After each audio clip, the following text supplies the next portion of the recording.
যেহেতু আমাদের soil condition in Tripura is different, অন্যখানে পাথরই কিছু সয়েল থাকে, কিন্তু আমাদের এখানে ফুললি এই সয়েলগুলো।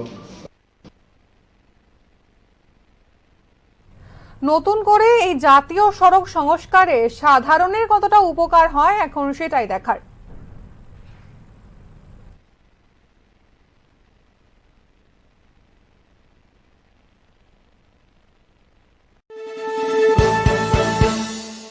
আপনি দেখছেন নিউজ নাও, আমরা জানি কোনটা খবর।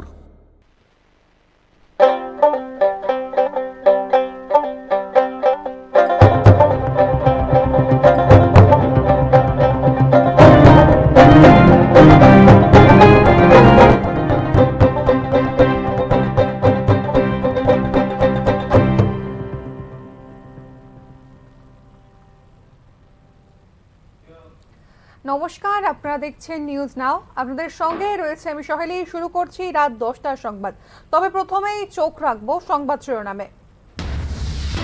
কৈলাসহরে কবি হিমাদ্রি নন্দন দেবের মূর্তি ভাঙায় সরগরম মহকুমা। এবার ঘটনায় তীব্র প্রতিবাদ জানালেন পুর পরিষদের চেয়ারপারসন চপলা রানী দেবরায়।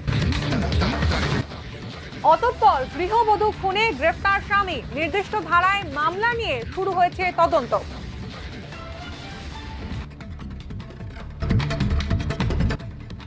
ফের বিদ্যুৎ দপ্তরে গাফিলতি, রাস্তায় ছেঁড়া তার পড়ে থাকায় বিদ্যুৎস্পৃষ্ট হয়ে মৃত্যু এক মহিলার।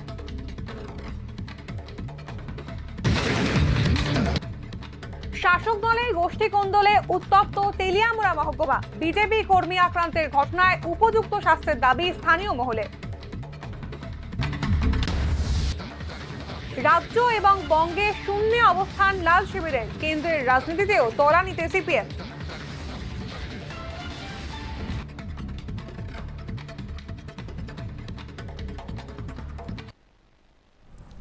চলে আসছি বিস্তারিত সংবাদে।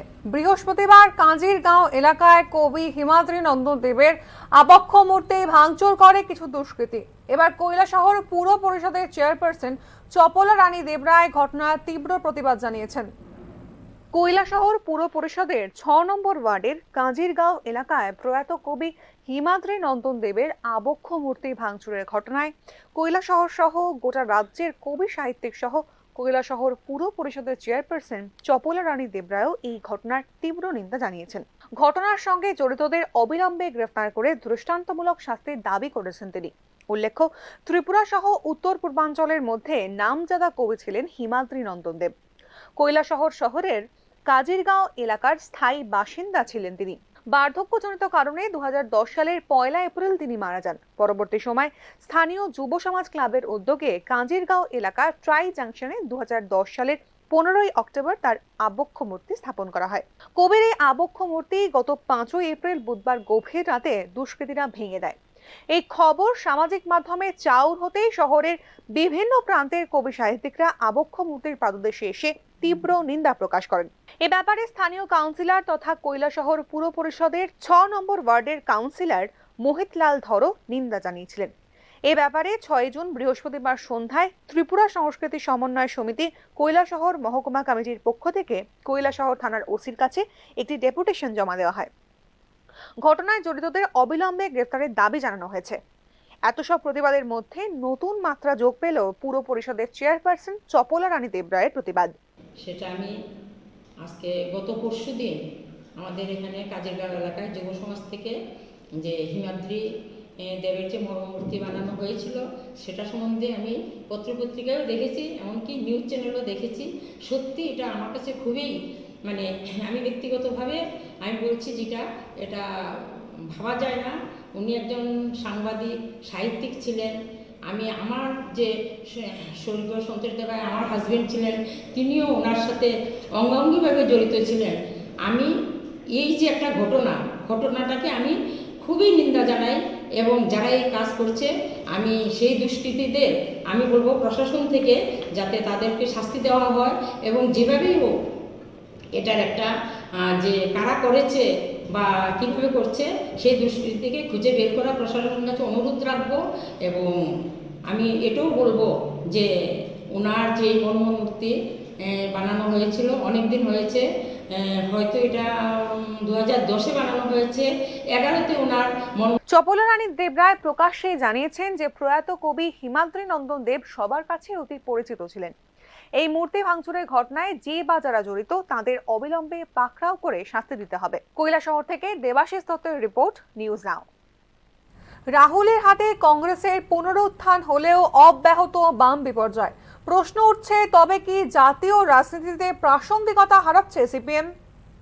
কথায় আছে রাজনীতির সম্ভাবনার শিল্প, কখন যে কি হয় সমস্ত সমীকরণ উল্টে পাল্টে যায় তা বলা মুশকিল। এই যেমন এককালে বামের গড় পশ্চিমবঙ্গ ত্রিপুরা রাতারাতি হাতছাড়া হয়ে যায় সিপিএম এর। 34 থেকে 35 বছরের গড়ে তোলা অভেদ্য দুর্গ ভেঙে যায় এক লহমায়। 2011 সালে বাংলায় তৃণমূলের উত্থান এবং 2018-তে ত্রিপুরার বাম বিপর্যয়ের পর থেকেই কেমন যেন ধীরে ধীরে অতলান্তে তলিয়ে যাচ্ছে সিপিএম। এক সময় যে জ্যোতি বসু প্রধানমন্ত্রী হওয়ার প্রস্তাব প্রত্যাখ্যান করেছিলেন, বর্তমানে সেই জ্যোতি বসুদের দলই প্রাসঙ্গিকতা হারাচ্ছে জাতীয় রাজনীতি থেকে। এমনকি সিপিএম এর গড় বলে পরিচিত রাজ্যগুলিতেও তিলে তিলে কোণঠাসা হয়ে যাচ্ছে সিপিএম। 2014 সালের মোদি ঝড়ে উড়ে যায় লাল ঝান্ডা। সিট সংখ্যা 16 থেকে কমে দাঁড়ায় 9। জাতীয় স্তরে ভোট শেয়ার 5.33% থেকে কমে হয় 3.25%। সে বছর অবশ্য তছনছ হয়ে যায় গোটা বিরোধী শিবির। তবে তখনও সিপিএম এর চিরপরিচিত বাংলা ও ত্রিপুরায় কিছুটা প্রাণ বেঁচেছিল। ত্রিপুরায় 64% ভোট পেয়ে 2টি আসনই ধরে রাখে সিপিএম। বাংলায় অবশ্য তৃণমূলের জোয়ারের কাছে ভেসে যায় সিপিএম।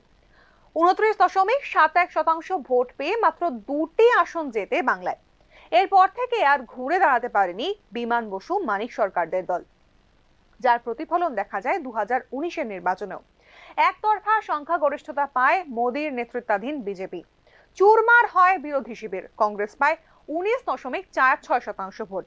সিপিএম এর ভোট কমে দাঁড়ায় 1.75%।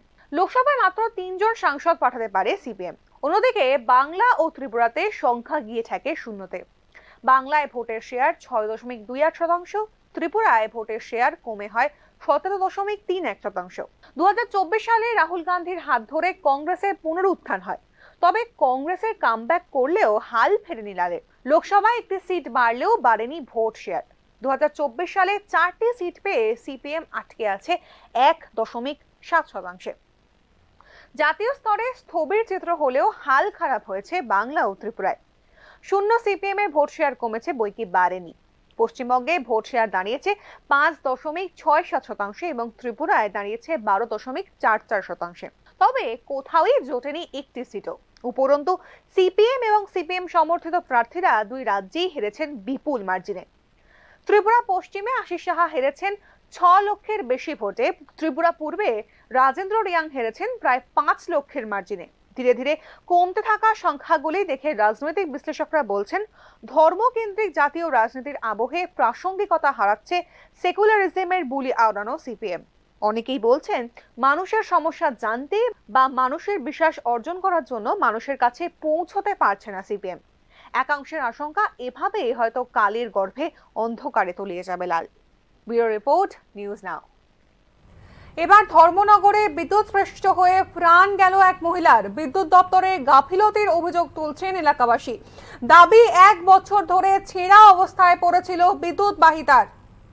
ধর্মনগর কাকরি নদীর পাড়ে শামুক কুড়োতে গিয়ে বিদ্যুৎস্পৃষ্ট হয়ে মৃত্যু এক মহিলার। বছর 41-এর মৃতার নাম বীর সাচি ত্রিপুরা। শামুক কুড়াতে গেলে মাটিতে পড়ে থাকা ছেঁড়া বিদ্যুতের তারের সংস্পর্শে এসে ঘটে দুর্ঘটনা। খবর পেয়ে ঘটনাস্থলে আসে পুলিশ এবং বিদ্যুৎ দপ্তরের কর্মীরা। ময়নাতদন্তের পর মৃতদেহ পরিবারের হাতে তুলে দেবেন বলে জানিয়েছে পুলিশ। এলাকাবাসীদের অভিযোগ, বিদ্যুৎ দপ্তরের গাফিলতির কারণেই এই দুর্ঘটনা ঘটেছে। তারটি প্রায় 1 বছর ধরে ছেঁড়া অবস্থায় পড়েছিল। কোনো ব্যবস্থা নেয়নি দপ্তর। দপ্তরের সিনিয়র ম্যানেজার ঋতুপর্ণা দে জানিয়েছেন, এই বিষয়ে হয়তো তাদের জানানো হয়েছিল, তবে তাদের কাছে কোনো ইনফরমেশন ছিল না। এলাকাবাসী থেকে অভিযোগ করছে যে আগে থেকে তারটা ছিঁড়া ছিল এবং ওনারা বারবার দপ্তরকে জানিয়েছেন, দপ্তর থেকে কোনো সারাই কাজ করতে আসেননি। এটা কইছে আমি শুনছি, কিন্তু এই এরিয়াতে আমিও আয়া বহুত কাজ করাই গেছি, ঠিক আছে। প্রত্যেকবার দুর্গাপূজার সময় আমার এখানে 33 টিভি লাইন আছে, 33 টিভি লাইনে, তখন আমার কেউ এই ব্যাপারে জানাইছে না। তখন যদি জানাইতো হয়তো আমি করতাম, হয়তো তারা ইনফরমেশন দিছে। তো তো ইনফরমেশন দেখতে দিলে হইবো, হ্যাঁ, ইনফরমেশন দিলে কি আপনারা কি এখানে না মানে কাজ করতে ইনফরমেশন পারবেন? যদি আমরা কানে এরকম আইতো, ঠিক আছে, তাহলে আমরা নিশ্চয়ই এই জায়গাটারে দেখতাম আইসেরা। এখন আমরা একটু দেখেই ঘটনাটা কি হয়েছে বুঝতেছি না। গত মাসে সাবরুমে বিদ্যুৎস্পৃষ্ট হয়ে মৃত্যু হয় পূর্ণেন্দু বিকাশ দত্তের। সেখানেও সামনে আসে বিদ্যুৎ দপ্তরের গাফিলতির কথা। সেই ঘটনার রেশ কাটতে না কাটতেই আবারও বিদ্যুৎ দপ্তরের গাফিলতিতে প্রাণ গেল একজনের। এই আদ্যিকালে বিদ্যুৎ ব্যবস্থার উন্নতিকরণে কোনো ব্যবস্থা নেই বিদ্যুৎ দপ্তরের। ধর্মনগর থেকে কিশোর রঞ্জন হোরের রিপোর্ট, নিউজ নাও। বিগত দিনে শাসক দলের স্বদলীয় গোষ্ঠী কোন্দলের জেরে আক্রান্ত বিজেপি কর্মীর ঘটনাকে কেন্দ্র করে উত্তপ্ত কৃষ্ণপুর এলাকা। স্থানীয় মহলের একটাই দাবি, অভিযুক্তদের উপযুক্ত শাস্তি প্রদান করতে হবে। এলাকাবাসীদের অভিযোগ, কৃষ্ণপুর বিধানসভা কেন্দ্রের শাসক দলীয় হেভিওয়েট নেতা তথা বিজেপি খোয়াই জেলা কমিটির সম্পাদক বিজন কর কৃষ্ণপুর জুড়ে দিনের পর দিন সাধারণ মানুষের উপর অত্যাচার সহ নানান অসামাজিক কার্যকলাপের সাথে জড়িত। এরই মধ্যে গত বুধবার কৃষ্ণপুর বিধানসভা এলাকার গোলাবাড়িতে বিজন করের উপস্থিতিতে যুব মোর্চার মণ্ডল সভাপতি নির্মল দেবনাথ সহ বিজেপি দলের প্রথম সারির কর্মী বিজয় ঘোষের নেতৃত্বে স্থানীয় এক বিজেপি কর্মী বাপন দাসের ওপর প্রাণঘাতী আক্রমণ সংগঠিত করে এবং তার মোটর বাইক ভেঙে ফেলে দেয়। এর পাশাপাশি এই এলাকারই বুথ সভাপতি মানিক ঘোষের বাড়িতেও নির্মমভাবে আক্রমণ সংগঠিত করে। এই ঘটনার পরিপ্রেক্ষিতে তেলিয়ামুড়া থানায় লিখিত আকারে অভিযোগ জানানো হলেও পুলিশ কোনো ভূমিকা গ্রহণ করেনি কোনো এক অজ্ঞাত কারণে, এমনটাই অভিযোগ এলাকাবাসীদের। আমরা সেই বাপনরে যে মারপিট করছে, বিজন করতো সামনে আসলো, নির্মল দেবনাথ সামনে আসলো, নির্মল দেবনাথ তুই মারছে বেশি। নির্মল দেবনাথের বাইরে কিতা জানি এর নাম খেল না কিতা, এর নাম জানি কিতা, আমিও তো কোথারি না নামটা। নির্মল দেবনাথের ভাই, আচ্ছা কোথারি হ্যাঁ আছে। আর একটা ঘুষখোলা আছে, এর নাম বিজয় ঘোষ না সুমন ঘোষ কইতারি না, ঠিক আছে। এই তিনজনের নামে যেমন তিনজনের শাস্তি হয়, আমরা এই আইনের দ্বারা করছি।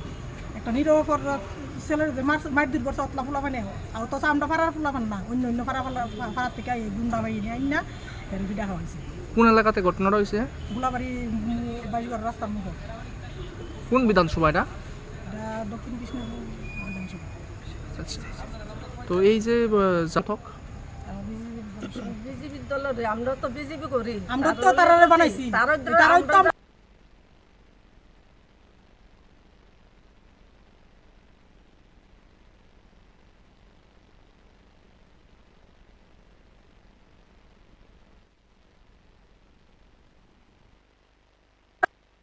আমার এমনি আটকে রাখছে বিজন করে বিজন করে আটকে শেষ করে দিতেছে দুনিয়াটা খাইলাইতাছে সব এক লাখ লাখ মদ খাওয়ায় সব আর বিজন করে বাইরে সব ফুলাবান্ধে মদ খাওয়ায় উদার নষ্ট করতেছে। সন্ধ্যা সময় একটা মদেরাশন লইয়া বয়, এই মিনিটের মধ্যে একটা দোকান আছে, এই দোকানটারও তুমি আমরা আর ওখানে বিকাশ দেবর মারে আমরা ফাঁস করাইছি। বিকাশ দেবর মারে লইয়া বিজন করে গুইরা গুইরা আমরা ফুলাবান্ধে মাত্র আমরা ফাঁস করাইছি। বিকাশ দেবর মারে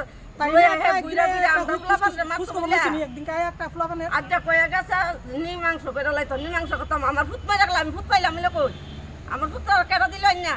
বিজন করে যে আমার আটকে রাখছে, আমরা তো জানি না মাইরা বিটাম বাতা 3 গ্রামের ফুলা ফানাই নাতে বিজন করে আমার ফুলাটার মারছে। এই জবাবটা যেমন আমরা পাই আর হের যেমন প্রচুর সাজাবো ইডই কই আমি। আমার দুঃখকে জীবনটা ফাইটাইতেছে, আমার ফুলাটার এত বড় কষ্টটা দিছে। এক দুজন ফুলামান না তো, এই তো বিজন করে তো এইটারে ছাই দিছে। তো ওই আনছে হোক গলি ফুলামানে রে বিজন করে আইনাতে আমার ফুলারে এই মাইর দুধটা করছে করে করে মানে বিজিবি তো তোলা জানি কিটা করে কাটা করব। এলাকাবাসীদের এখন একটাই দাবি, 24 ঘন্টার মধ্যে যদি অভিযোগের পরিপ্রেক্ষিতে উক্ত নেতাদের বিরুদ্ধে ব্যবস্থা গ্রহণ না করা হয় তাহলে তারা বৃহত্তর আন্দোলনে পথে নামবেন। পাশাপাশি থানা চত্বরে দাঁড়িয়ে কৃষ্ণপুর বিধানসভা এলাকারই একাংশ মহিলাদের অভিযোগ হচ্ছে পরিকল্পিতভাবে গোটা এলাকার যুব সমাজকে নেশার সাগরে ডুবিয়ে দিচ্ছে নেতা বিজন। এর পাশাপাশি বিভিন্ন জায়গা থেকে চাকুরি দেওয়ার প্রলোভনে বিজন কর লক্ষ লক্ষ কোটি কোটি টাকা কামাই করছেন বলেও প্রকাশ্যে অভিযোগ করেন। অর্থাৎ এটা জলের মতো পরিষ্কার, বিজন কর ইস্যুতে গোটা কৃষ্ণপুর বিধানসভা বর্তমানে উত্তপ্ত। যে কোনো সময় গোষ্ঠী সংঘর্ষ থেকে শুরু করে স্বদলীয় বিক্ষোভে মারাত্মক ঘটনা ঘটে যেতে পারে, এমনটাই এলাকা সূত্রের খবর। ব্যুরো রিপোর্ট, নিউজ নাও। গ্রেফতার গৃহবধূ খুনে অভিযুক্ত স্বামী, সুনির্দিষ্ট ধারায় মামলা রুজু করে চলছে তদন্ত। বৃহস্পতিবার জিবি হাসপাতালে প্রাণ হারান বছর 25-এর গৃহবধূ সুপর্ণা সরকার। শরীরে গুরুতর পোড়ার ক্ষত নিয়ে হাসপাতালে ভর্তি ছিলেন তিনি। গৃহবধূর পরিবারের অভিযোগ তার স্বামী প্রবাল সরকারের বিরুদ্ধে। সেই অভিযোগের ভিত্তিতেই প্রবালকে আটক করে পুলিশ। সুনির্দিষ্ট ধারায় মামলা রুজু করে চলছে তদন্ত। মেয়ের নাম হচ্ছে সুপর্ণা সরকার। মেয়ে আমার বাসুরদি। মেয়েটা বিয়া দেওয়ার পরের থেকে তারা আলাপ সালাপ দিয়ে হয়েছে, কোনো ভাগ্য হয়েছে না কিছু না। ছেলের মা এবং ছেলে গিয়েছে, ছেলের বইনামাই গিয়েছে, তারা পছন্দ করেছে, সামাজিকভাবে বিয়া হয়েছে। ছেলের নাম কি? ছেলের নাম প্রবাল সরকার। পেশায় তিনি কি করেন? স্কুলের শিক্ষক, ইংলিশ মিডিয়াম স্কুলের প্রাইভেট স্কুলের শিক্ষক। মেয়েটা বিয়া পরের থেকে মাও যন্ত্রণা করে, জামাইও যন্ত্রণা করে। মার কথায় জামাই যদি বাইরে থেকে আসছে বা স্কুল থেকে যেখান থেকে আসছে, মা একটা না একটা ভুল কইতেই থাকে। তোর বইটা করছে, তোর বইটা করছে, তোর বইটা করছে। জামাই স্কুল থেকে আয়োক আর বাজার থেকে আয়োক, আয়াসরি পিঠা আয়াসরি মারতো। কত বছর হয়েছে বিয়ে হয়েছে? বিয়ে হয়েছে যে 4 বছর হয়েছে। বাচ্চা আছে? বাচ্চা আছে একটা, 3 বছরের, 3 বছর 3.5 বছর হইব। সুপর্ণার বাবা মা জানান, প্রায়ই তার সাথে শ্বশুর বাড়ির লোকের ঝামেলা লেগে থাকতো। গত মাসের 21 তারিখে গায়ে আগুন লেগে পুড়ে গিয়ে আশঙ্কাজনক অবস্থায় হাসপাতালে ভর্তি করা হয় সুপর্ণাকে। বৃহস্পতিবার প্রাণ হারান তিনি। ঘটনায় সুষ্ঠু তদন্তের দাবি জানিয়েছেন মৃতের পরিবার। তেলিয়ামুড়া থেকে সঞ্জীব দাসের রিপোর্ট, নিউজ নাও। ফ্লাইবোর্ডের তলায় চাপা পড়ে মৃত এক শ্রমিক। মৃতের নাম শান্তি চক্রবর্তী, বাড়ি খয়েরপুর এলাকায়। শুক্রবার চন্দ্রপুর এলাকায় একটি ফ্লাইবোর্ডের গোডাউনে কাজ করছিলেন খয়েরপুর এলাকার বছর 45-এর শান্তি চক্রবর্তী। হঠাৎই ফ্লাইবোর্ডের তলায় চাপা পড়েন তিনি।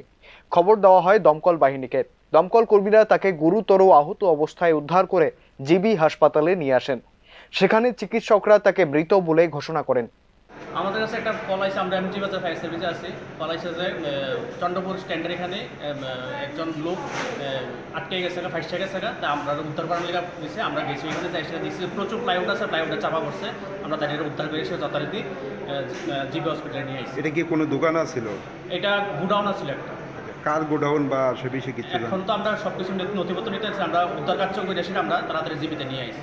এখন কি দুর্ঘটনার পর গোডাউন মালিকের দেখা পাওয়া যায়নি হাসপাতালে। তার মৃত্যুতে শোকের ছায়া নেমেছে তার পরিবারে। ব্যুরো রিপোর্ট, নিউজ নাও। পারিবারিক কোনো বিবাদ ছাড়াই রহস্যজনক কারণে বিষ পান করে আত্মঘাতী এক যুবক। ঘটনা জয়নগর গাঙ্গাইল রোড এলাকায়। পারিবারিকভাবে নেই কোনো সমস্যা, তবে কি কারণে বিষ পান করে ইচ্ছা মৃত্যু করল নয়ন বিশ্বাস নামে এক যুবক, এমনটাই প্রশ্ন পরিবারের সদস্যদের। ঘটনাটি ঘটে জয়নগর গাঙ্গাইল রোড এলাকায়। পরিবারের এক সদস্য জানান, নয়নের শারীরিক অবস্থার অবনতি লক্ষ্য করে সঙ্গে সঙ্গে তাকে জিবিপি হাসপাতালে নিয়ে যাওয়া হয়। সেখানকার কর্তব্যরত চিকিৎসক প্রাথমিক পরীক্ষা নিরীক্ষার পর নয়নকে মৃত বলে ঘোষণা করেন। মনের কোনো ইয়েতে তাগিদে বা কোনো কিছু আসেনি, কোনো ইয়ে নেই। এমনি কোনো ঝগড়া হয়েছিল? কি খাইছে যে আপনারা বুঝছেন কিভাবে? শ্বাস ফেলাইতেছে, এটা কুয়ানের মতো বড় করে পুকাইতেছে। তো অনেক গেছি গিয়া দিয়ে বমি করতেছে এক সাইড দিয়ে। হ্যাঁ, তারপরে চাইছেন, এবার ডাক্তার দিছি স্বাস্থ্য আছে তো, ডাক্তার দিছি করে লড়ে না, এই সময় আছে।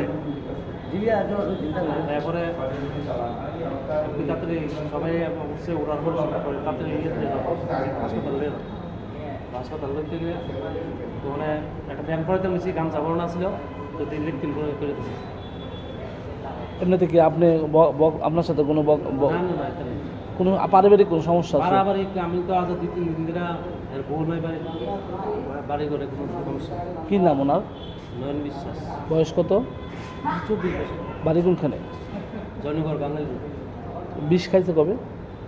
দেখাইছি মনে কালকে রাত্রি। দেখছেন কবে? আজকে সকালে দেখছি। মারা গেছে কয়টার দিকে? মারা গেছে 10টা। কি করতো? দোকানে থাকতো কাপড়ের। বউর সাথে কোনো সমস্যা হয়েছিল না দেখছি, শুনছি না? বউ তো পাগল ভাই। এমনি ঠিক আছে না, ঝগড়া করে গেছে? না ও তো হ্যাঁ, তো আবার পরশু দিন গেছে গিয়ে বাদ দিতে। তো আমি ঝগড়া কেমনি করবো? অস্বাভাবিকভাবে মৃত্যুর মামলা নিয়ে তদন্তে নেমেছে পুলিশ। ময়না তদন্তের পর পরিবারের হাতে তুলে দেওয়া হয় মৃতদেহ। তবে গোটা ঘটনাকে ঘিরে পরিবারের সদস্যদের মধ্যে শোকের ছায়া নেমে এসেছে। Bureau report, news now. আগ্নেয়াস্ত্রের রমরমা রাজ্যে মাত্র 15 দিনের ব্যবধানে আবারও উদ্ধার পিস্তল ও 5 রাউন্ড গুলি। প্রচুর পরিমাণ মাদক ও পিস্তল সহ আটক অভিযুক্ত। গোপন খবরের ভিত্তিতে মতিনগরে বিএসএফ এর সাথে যৌথ অভিযান চালায় আমতলী থানার পুলিশ। উদ্ধার হয় বিপুল পরিমাণ ইয়াবা ট্যাবলেট ও একটি আধুনিক পিস্তল সহ 5 রাউন্ড গুলি। আটক হওয়া মাদকের বাজার মূল্য প্রায় 20 লক্ষ টাকা দাবি পুলিশের। গ্রেপ্তার হয় অভিযুক্ত Abu Salem Bhuiyan.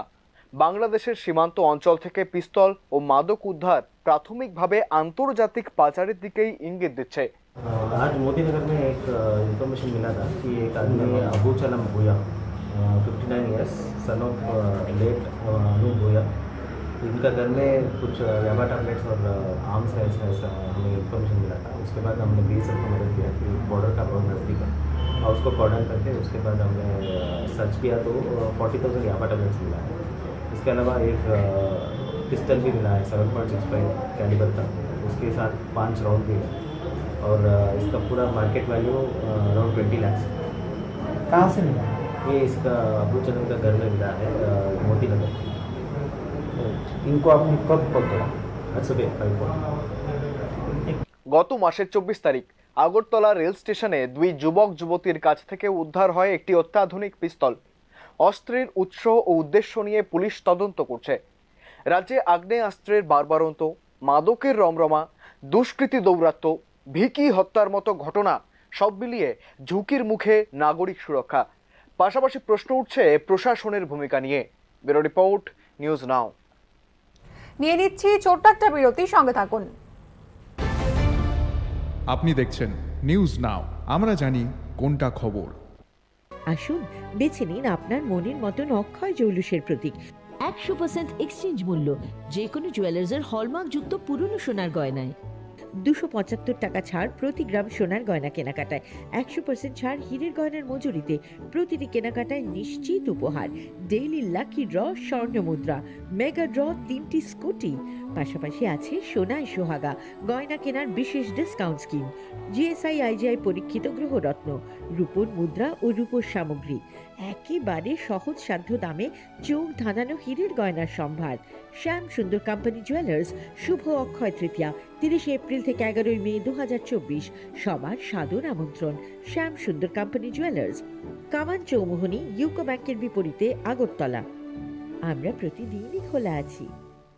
Step into the realm of Assam Downtown University, where we encourage success, experience the pinnacle of academic excellence, and live your best days. মশলা হাতে নয় চামচে তুলুন। লংতরাই গুঁড়ো মশলার প্রতিটি 250 গ্রাম প্যাকেটের সাথে 1টি চামচ ফ্রি। লংতরাই গুঁড়ো মশলা, রান্নায় তোমাকে চাই। আপনি দেখছেন নিউজ নাও, আমরা জানি কোনটা খবর।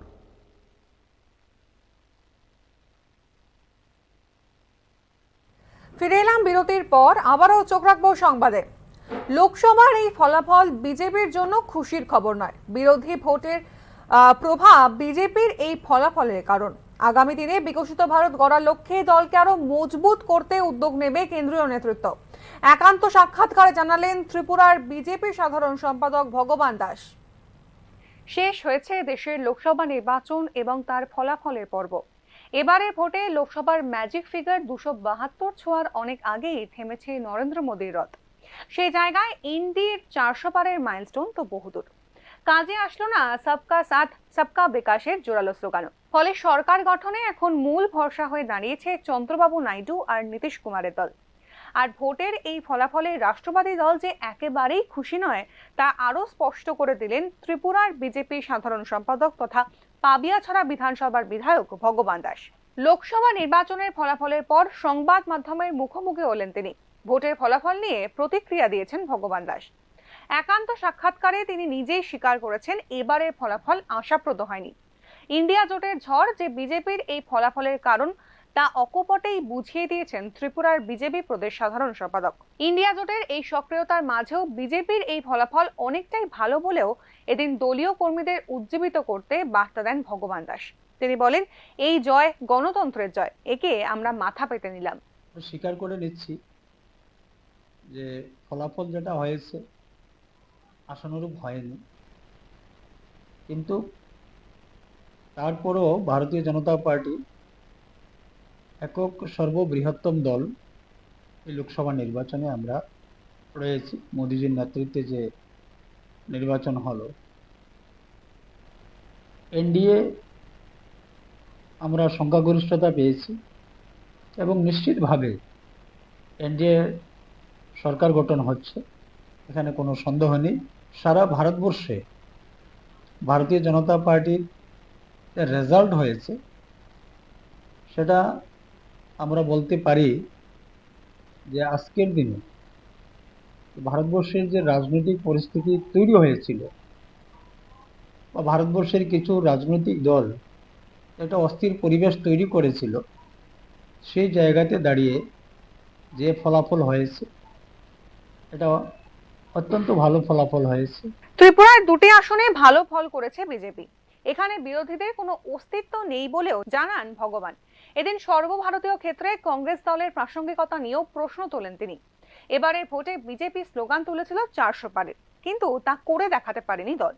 কেন তা সম্ভব হয়নি, কোনো সাংগঠনিক দুর্বলতা এতে কাজ করেছে কিনা, এই প্রশ্নের জবাবে তিনি দাবি করেন, বিজেপি 400 পারের লক্ষ্যমাত্রা নিয়ে মাঠে নেমেছিল বলেই এই ফলাফল হয়েছে, এতে সাংগঠনিক দুর্বলতার কোনো প্রশ্নই নেই। ইন্ডিয়া জোট যেটা গঠন হয়েছে, তারা যেভাবে যে উদ্দেশ্য নিয়ে এই নির্বাচনে লড়াই করেছিল, সেটা আমরা বলতে পারবো যে ভারতবাসীর সৌভাগ্য যে সরকার গঠন করার মতো তাদের কাছে সেই সংখ্যা আসেনি, এটা আমাদের সৌভাগ্য। আমরা সেই জায়গাতে জনতার রায়টাকে আমাদের মেনে নিতে হবে। ভোটারগণ, গণদেবতা যেইভাবে রায় দিয়েছে সেটাকে আমরা স্বীকার করি। ভগবান দাস জানিয়েছেন, আগামী দিনে দল এবং সংগঠনকে আরো মজবুত করে বিকশিত ভারত গঠনের ক্ষেত্রে কেন্দ্রীয় নেতৃত্ব পদক্ষেপ নেবেন। ত্রিপুরার দুটি আসনে বিজেপি প্রার্থীদের জয়ী করায় রাজ্যের ভোটারদের কাছে কৃতজ্ঞতা স্বীকার করেছেন ভগবান। Bureau report, news now. শুক্রবার Tripura united indigenous peoples council অর্থাৎ TUIPC এর তরফ থেকে রাজ্যপালের কাছে একটি ডেপুটেশন প্রদান করা হয়। এদিনের এই ডেপুটেশনে উপস্থিত ছিলেন বিধায়ক রঞ্জিত দেববর্মা সহ অন্যান্যরা। সংবাদ মাধ্যমের মুখোমুখি হয়ে বিধায়ক জানিয়েছেন, রাজ্যপাল মনোযোগ দিয়ে তাদের দাবিগুলি শুনেছেন এবং অবিলম্বে তাদের সমস্যাগুলি সমাধানের চেষ্টা করবেন।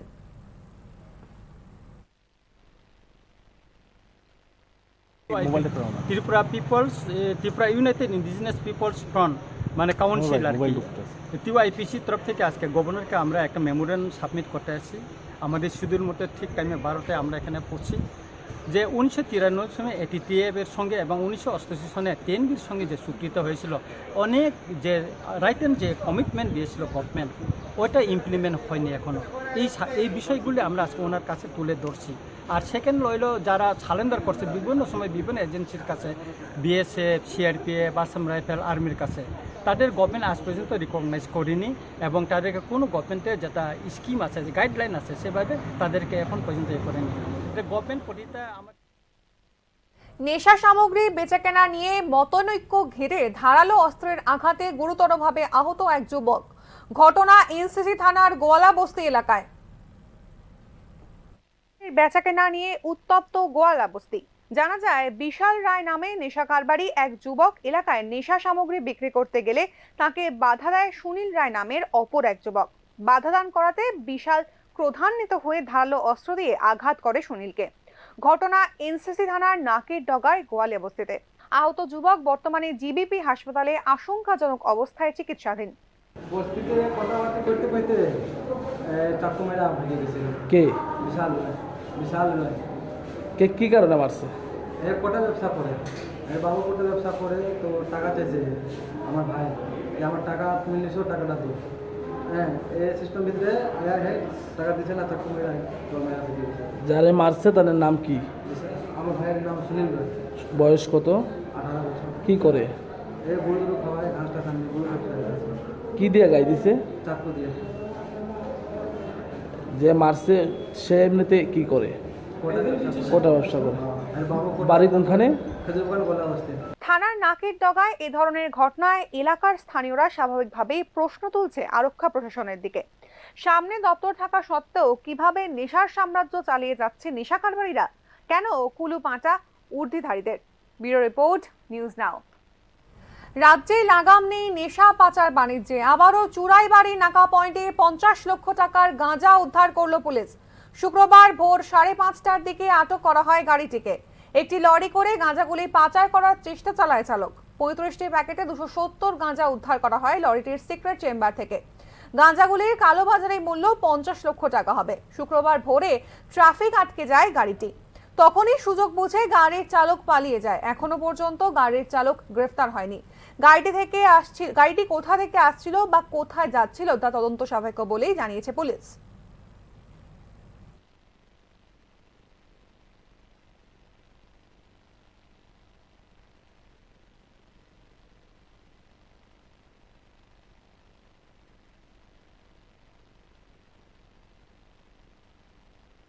অনুমানিক 50 লাখ হবে।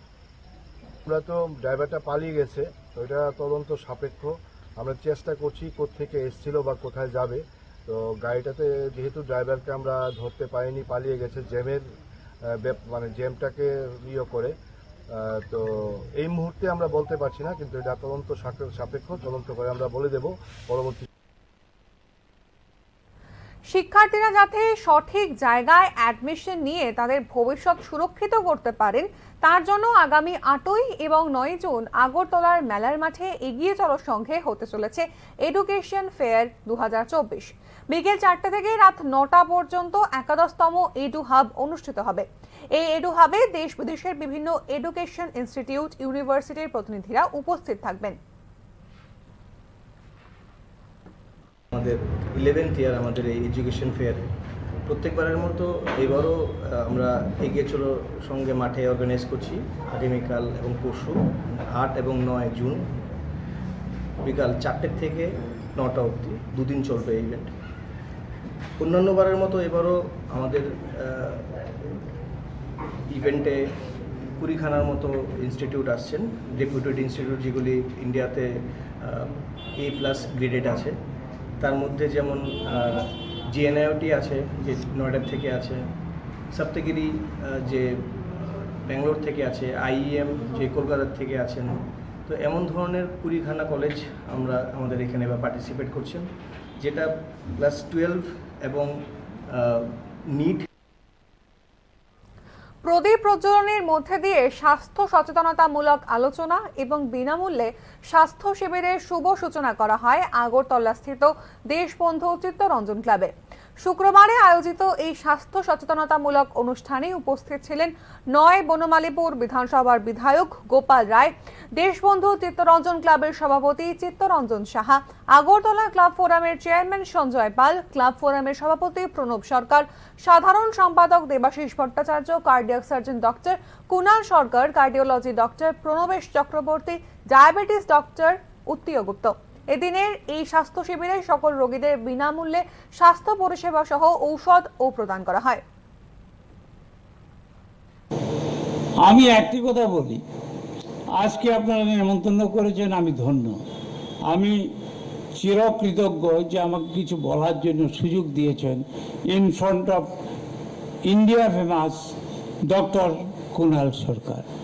সুতরাং আমি আগেও এসেছি ইলেকশনের পরে, ওদিন মুখ্যমন্ত্রী ছিলেন। আমি বলবো যে চিত্তরঞ্জন ক্লাবকে মানুষ যেভাবে দেখত, আজকের পরে কিন্তু একটা নতুন পালক চিত্তরঞ্জন ক্লাবে জড়িত হলো। আধ ঘন্টার বৃষ্টিতে জলে একাকার কাঁঠালিয়া মোটর স্ট্যান্ড। মৌসুমের বর্ষা এখনো পুরো দমে নামেনি, কিন্তু শুক্রবারে বৃষ্টিতে কাঁঠালিয়া মোটর স্ট্যান্ডে জল থই থই অবস্থা। বর্ষার আগে এই চিত্র দেখে হতাশ চালকরা সংবাদ মাধ্যমের সামনে উগরে দিলেন ক্ষোভ। তারা জানান, অবিলম্বে যদি শহরের জল নিকাশি ব্যবস্থার সংস্কার না করা হয়, তবে চলতি বর্ষায় তাদের দুর্দশার অন্ত থাকবে না। তারা আরো জানিয়েছেন, শুক্রবার সকালে সোনামুড়া এলাকায় ভারী বৃষ্টিপাত হয় আর তাতেই শহরে চতুর্দিকে জল এসে জমা হয় স্ট্যান্ডে। যখনই ভারী বৃষ্টিপাত হয় তখনই এই ধরনের পরিস্থিতির মোকাবিলা করতে হয় তাদের। তাই স্থানীয় চালকরা প্রশাসনের কাছে আর্জি জানিয়েছেন এই সমস্যার দ্রুত নিরসন করার জন্য। আমরা বৃষ্টি পড়ে যে তখন ধরে এই যে পুরো গাড়ি নেই, একজন ব্যান্ডার নেই আর একজন পুরো জমা এই জায়গাতে, যার জন্য আমরা যা শ্রমিক ভাইরা যারা আছে তারা খুব কষ্ট লাগে আছে এই জায়গাটাতে আমরা বারবার আবেদন করতে আসি, কিন্তু পিডব্লিউডি আমরা কোনো কথাই করতে পারছি না। একটা নাম দেওয়া আসছে, একটা কাজ করে দিয়ে গেছে, এখন এই জায়গাতে শুক্রবার হাইকোর্ট এমপ্লয়িজ অ্যাসোসিয়েশনের উদ্যোগে বিশ্ব পরিবেশ দিবস উপলক্ষে বৃক্ষরোপণ কর্মসূচির আয়োজন করা হয়। রামনগর 3 নম্বর রোড স্থিত হাইকোর্ট কোয়ার্টার কমপ্লেক্সে অনুষ্ঠিত হয় এই কর্মসূচি।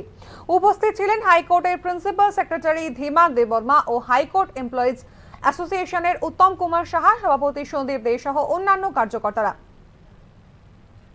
জুন বিশ্ব পরিবেশ দিবস। এই বিশ্ব পরিবেশ দিবসকে কেন্দ্র করে আমাদের হাইকোর্ট চত্বরে আমরা বৃক্ষরোপণের উদ্যোগ অথরিটি লেভেলে নেওয়া হয়েছিল। এরই একটা অঙ্গ হিসেবে আজকে হাইকোর্ট কোয়ার্টার কমপ্লেক্স রামনগর 3 চত্বরে হাইকোর্ট এমপ্লয়িজ অ্যাসোসিয়েশনের উদ্যোগে আজকে বৃক্ষরোপণের আমরা একটা আয়োজন করেছি। সেখানে আমাদের প্রিন্সিপাল সেক্রেটারি শ্রী ধীমান দেববর্মা মহাশয় উপস্থিত থেকে এটা উদ্বোধন করেছেন এবং এখানে যারা দেখছেন আমরা সব সহকর্মীরা উপস্থিত আছি। আজকের মতো সংবাদ এই পর্যন্তই। পরবর্তী আপডেটস পেতে চোখ রাখুন নিউজ নায়ের পর্দায়। নমস্কার।